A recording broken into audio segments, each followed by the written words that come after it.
Syrian बाबाजी, समानांतर जीवन का अस्तित्व। मैं दिन रात गहन ध्यान में था। उपनिषदों का अध्ययन करने से मुझे अत्यधिक स्पष्टता मिली और मैं शून्य स्थिति में चला गया। जब आप अपने मन से भौतिक कचरा निकाल देते हो, तभी आप उच्चतम सत्य को देख सकते हो। मैं वास्तव में भौतिक शरीर में रहना भूल चुका था, क्योंकि मैं गहन स्तर तक अपनी आत्मा के साथ यात्रा कर रहा था। प्रकाश का एक छल्ला तेजी से अंतरिक्ष में गया और ऊंचा जाकर उसका विस्फोट हो गया। इससे अनंत प्रकाश उत्पन्न हुआ जो चारों तरफ फैल गया। इस प्रकाश से हल्के गुलाबी रंग का एक कमल उत्पन्न हुआ। कमल जब आधा खुला तो उसमें से बाबाजी के सामने बुद्ध प्रकट हुए। बाबाजी अपनी साधना से उठे और उन्होंने बुद्ध के सामने कृतज्ञता से हाथ जोड़े। बुद्ध ने उनसे पूछा, इस जीवन में आपकी क्या भूमिका है?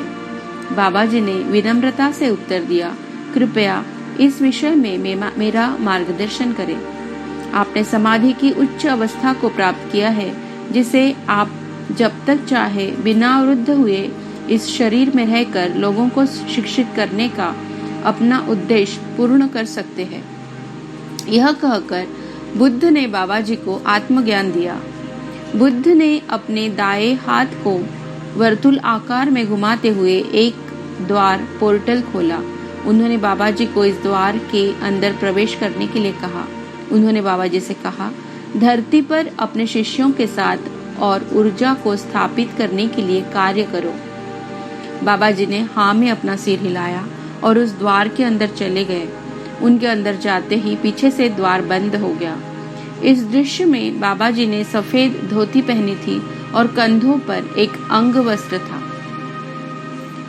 बाबाजी, तुमने जो देखा है उस पर विश्वास रखो और जो आगे देखोगे उस पर भी विश्वास रखो। जब भी आप कोई दृश्य देखते हो वह देखना और कुछ नहीं, आपका बनना ही है।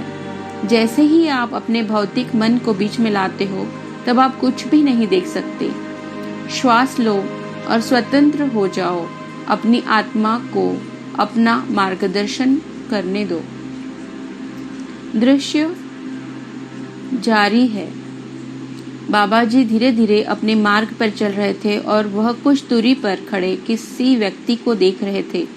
जब वह उसके नजदीक पहुंचे तो उन्होंने अपना हाथ उस व्यक्ति के कंधे पर रखा। उस व्यक्ति ने पीछे मुड़कर देखा। यह ऐसा ही था जैसे बाबाजी एक शीशे के सामने खड़े होकर खुद को ही देख रहे हो।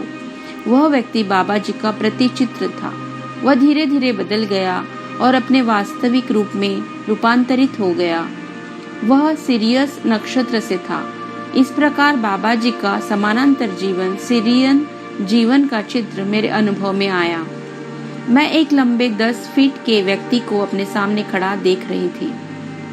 उसके बाल बहुत लंबे थे और उसके मस्तिष्क पर सुंदर चित्र था, जिस पर पिरामिड की आकृति की एक पेटी थी और उस पर नीले रंग के क्रिस्टल थे।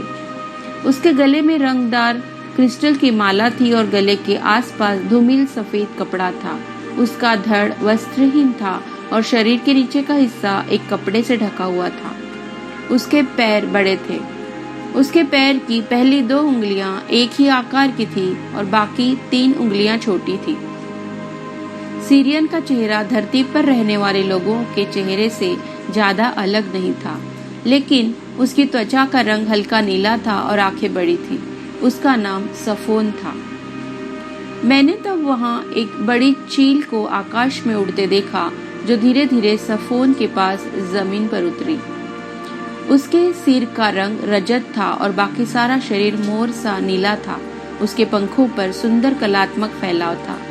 बाबाजी धीरे धीरे सफोन में विलीन होकर एक हो गए। तब सफोन चील पर बैठकर उड़ गया। वह चील उच्च कोटि का जीव था। आकाश में उनका ऊर्जा मार्ग था।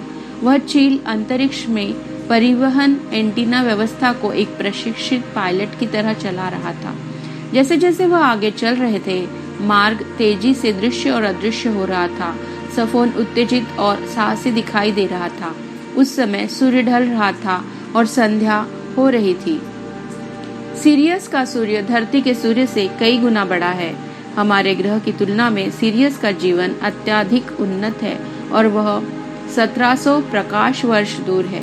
सीरियस की दुनिया धरती से ज्यादा उन्नत है। सफोन।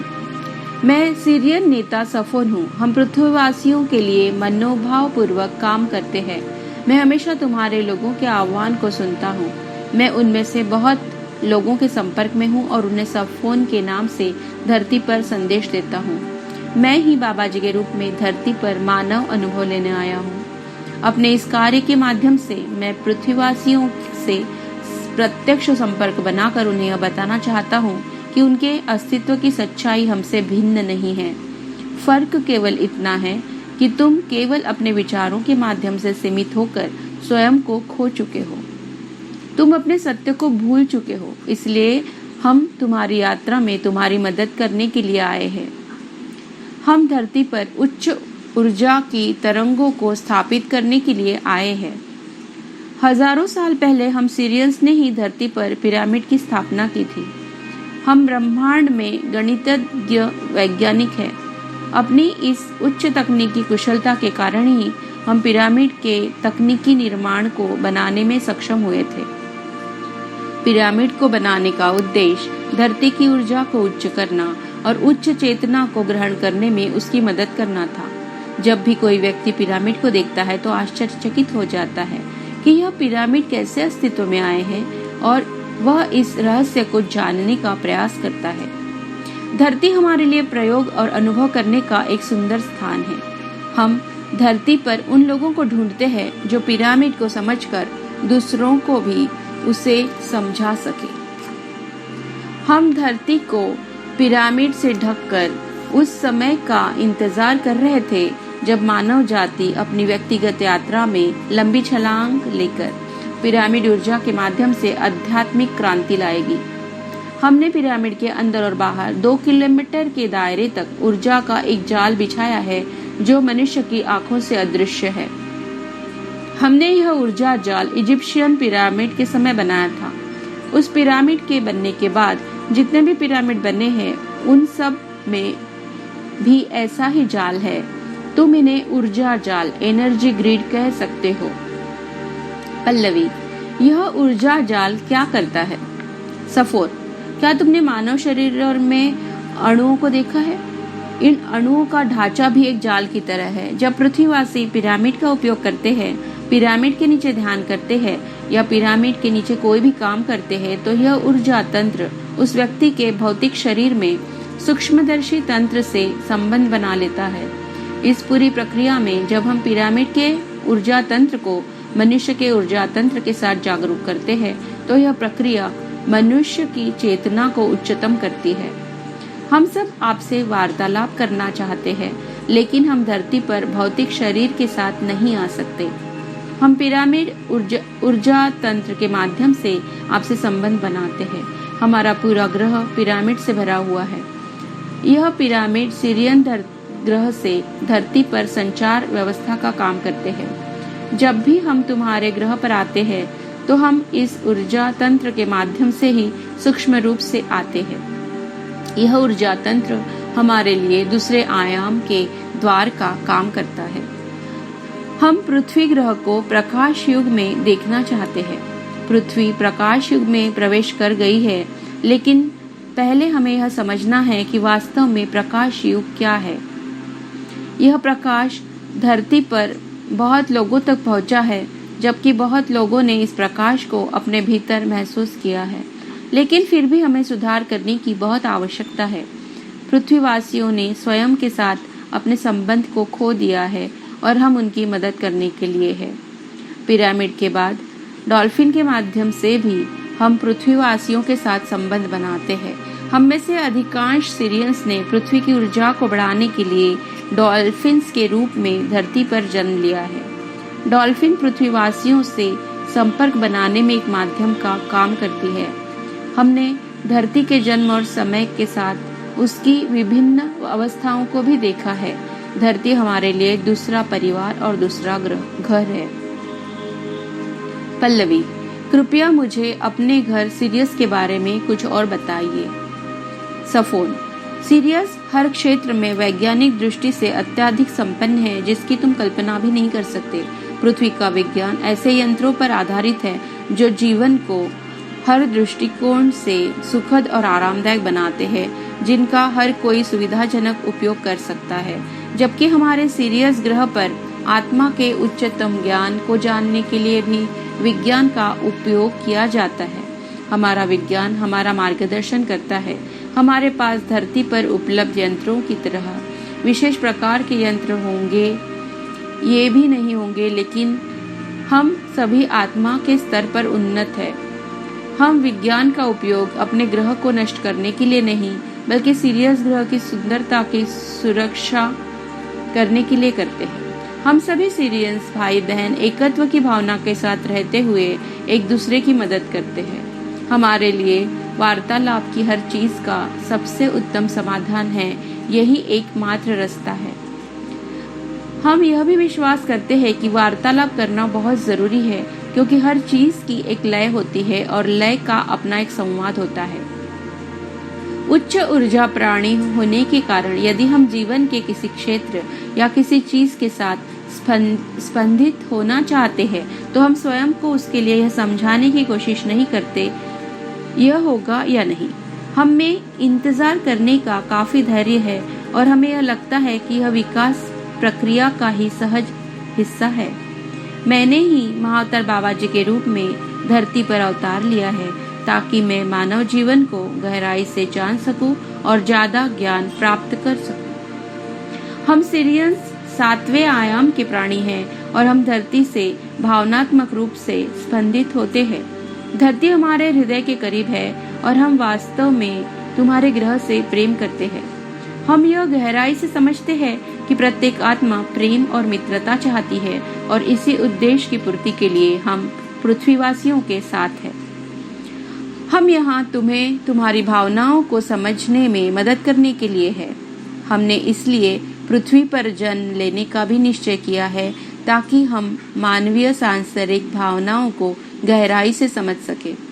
यह भावनाएं अत्यंत गहरी और जटिल है, लेकिन उच्चतम उद्देश्य को पाने के लिए तुम्हें इन भावनाओं पर अपने आत्मभाव के साथ काम करना सीखना होगा। मैं एक साथ बहुत सारे समानांतर जीवन जी रहा हूँ। मैं तुम्हारे साथ अपने समानांतर जीवन बाबा जी और सफोन का ज्ञान साझा कर रहा हूँ। बाबा जी के रूप में मैंने स्वयं के साथ एक होने का प्राचीन उपहार प्राप्त किया है और 2 समानांतर जीवन के ज्ञान को भी गहराई से समझा है। पल्लवी, मैंने धीरे धीरे बाबा जी को सफोन से बाहर आते हुए देखा। बाबा जी मुस्कुराते हुए कैलाश की तरफ उसी द्वार में प्रवेश कर गए जहां से वह आए थे। बाबा जी, अब मेरा पहला कार्य एक ऐसे स्थान को चुनना था जहां से मैं अपना काम शुरू कर सकूं। मुझे यात्रा करना बहुत अच्छा लगता था, पर मैं किसी एक स्थान पर ज्यादा समय तक नहीं रह सकता था। मैंने एक ऐसा स्थान चुनने का निश्चय किया जो मेरे लिए आत्मा की छावनी, सोल स्टेशन की तरह काम करे। ढूंढते ढूंढते कुकुछिना मेरे लिए वह स्थान बन गया। मैंने धरती पर अपनी आत्मा के कार्य और अपनी भूमिका को गहराई से समझने के लिए इस स्थान पर ध्यान किया। शून्य स्थिति में जाकर मैं अपनी उच्च चेतना से मिलने के लिए मैंने गहन ध्यान किया और इस तरह कई वर्ष बीत गए। इतने वर्ष जिस स्थान पर मैं ध्यान कर रहा था वहाँ मेरा भौतिक शरीर ऊर्जावान, शक्तिवान और प्रकाश स्वरूप हो गया। मैंने आध्यात्मिक शरीर के विज्ञान का अध्ययन किया, जिसके लिए मनुष्य शरीर ही उचित साधन है। मैं नए नए लोगों से मिलने की आशा करता था और मेरे आध्यात्मिक शरीर ने इसमें मेरी मदद की। अब मैं अलग अलग लोगों के साथ आध्यात्मिक शरीर में हुए अपने कुछ अनुभव तुम्हारे साथ साझा करता हूँ। पल्लवी, जसप्रीत और प्रिस्ला का घर बाबा जी के साथ मेरी आत्मा के कार्य के लिए उचित स्थान बन गया। बाबा जी के साथ मेरा अधिकतर वार्तालाप उन्हीं के घर पर हुआ। एक दिन बाबा जी के साथ अपने वार्तालाप को लिखते समय मेरे मन में यह विचार आया कि बाबा जी ने ही उस ऊर्जा कार्य के लिए उनके घर को चुना होगा। फिर मैंने स्वयं से ही यह प्रश्न किया कि क्या इसमें कुछ और भी रहस्यमय परतें हैं। तब जल्दी ही मुझे एक दृश्य दिखाया गया जिसमें मैंने स्वयं को कुकुशिना में बाबा जी की गुफा से नीचे उतरते हुए देखा। मैंने देखा कि बाबा जी की गुफा से जसप्रीत के घर तक एक मार्ग बना हुआ था। बाबा जी अपनी यात्रा के लिए इसी मार्ग का प्रयोग कर रहे थे। जैसे ही वह दृश्य मेरी आंखों से हटा, बाबा जी ने मुस्कुराते हुए मुझसे पूछा, क्या तुम्हें अभी भी ऐसा लग रहा है कि तुम्हें तुम्हारे प्रश्न का उत्तर नहीं मिला? एक बार फिर बहुत सारे वीडियोस हम महाअवतार बाबाजी ऊपर लेके आ रहे ताकि उनका सटीक वर्णन ये वीडियोस में आपको मिल जाएगा। हमारा एक और भी चैनल है जो मराठी भाषा में आध्यात्मिक श्रवण के नाम से है, उसमें श्री गुरुचरित्र कथासार का वर्णन दिया है। इस दोनों चैनल को कृपया सब्सक्राइब करने की कृपा करें। धन्यवाद।